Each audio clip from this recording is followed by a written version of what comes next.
examine politics. We're going to do a very quick video where we show this is exactly what I'm talking about in the last video I did about officers not understanding reasonable articulable suspicion.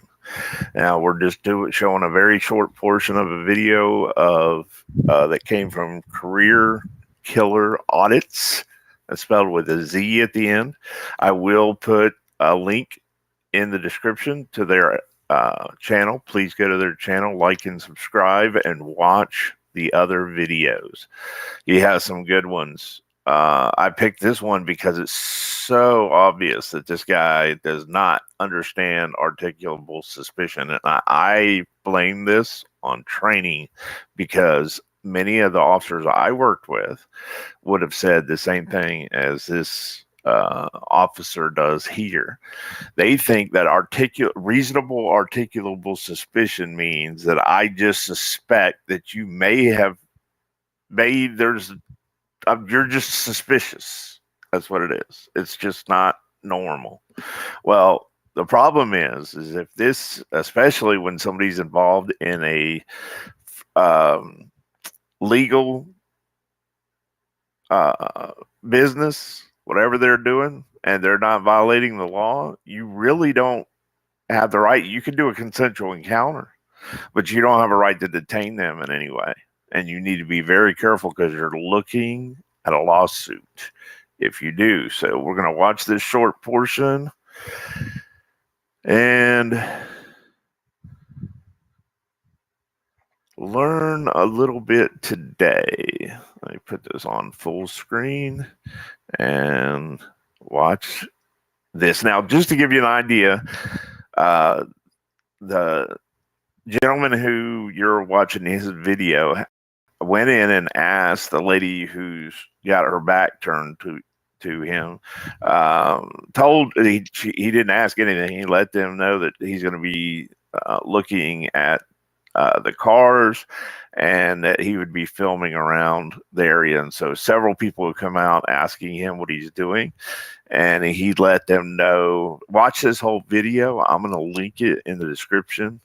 It's an 8-minute 30-second video. I'm only going to show you a very short portion of this, where this guy that you see standing in front of you identifies himself as a deputy and demands ID.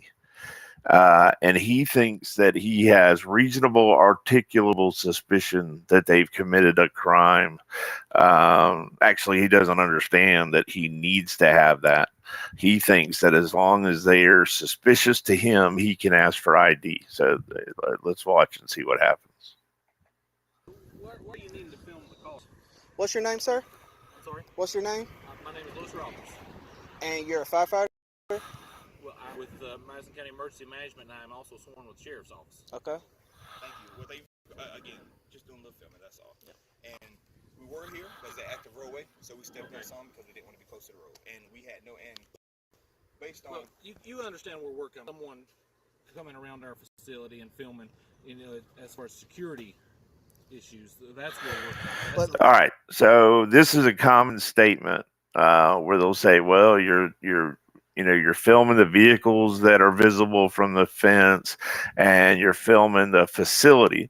Well, the problem is, if you don't want them to film the facility, then what you need to do is make that fence a little higher, and then make it black all the way across, or white, or red, or whatever color you want to put in there.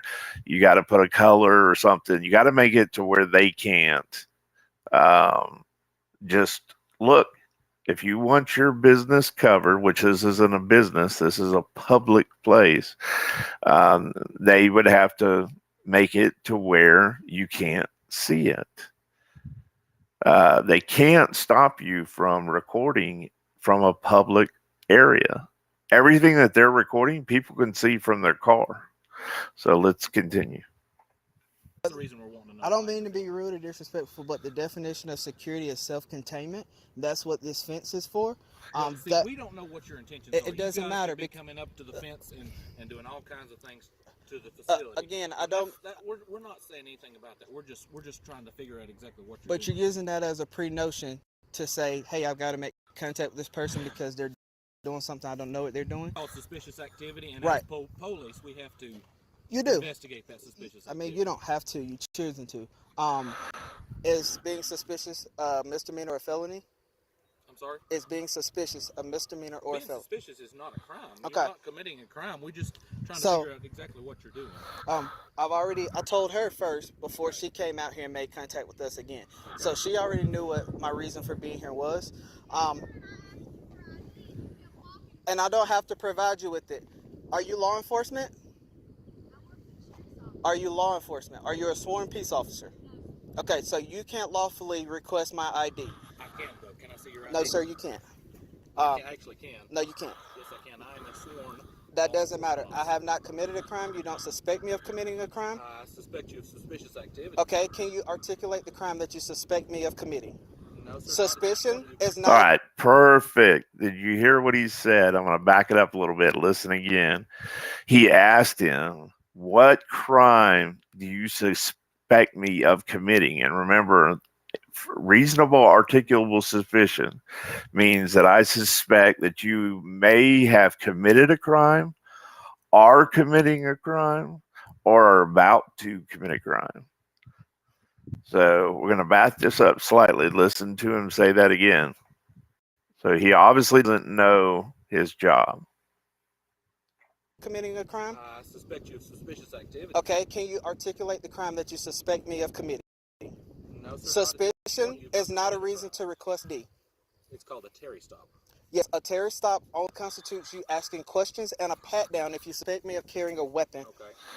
So you don't have reasons to ask for an ID, and I'm not going to give you one. She doesn't have reason to ask for an ID, especially that she's not a peace officer. I'm not going to give her one. We are allowed to maintain this public space here that belongs to the public property of the county, and I can go all the way up to that fence if I choose to, because that's where your restricted area starts at, where the fence is. Same thing with inside. Now, one thing they'll talk about in many of these videos, if you'll look, is there's a easement from the roadway. Everybody should know this, because in some states and cities, you cannot put signs anywhere on the easement. It can be 8 feet, it can be 10 feet, but there's usually an easement off the road that's owned, that's public. You can walk on it, especially since they don't have a sidewalk there. You can still walk on it. And that's what this deputy doesn't understand. And he's going to be embarrassed because he got involved in something. The best thing to do in a situation like this, there's nothing wrong with walking up and talking to him. What officers need to get out of their head is always asking people for ID. That's what officers need to learn, is because everybody we made contact with, we tried to ID them. The problem is that they don't have to ID. So I think that's something that everybody needs to learn. This is already at almost 9 minutes, so I'm going to go ahead and stop. But I'd love to see comments to see what you guys think. Have a great night.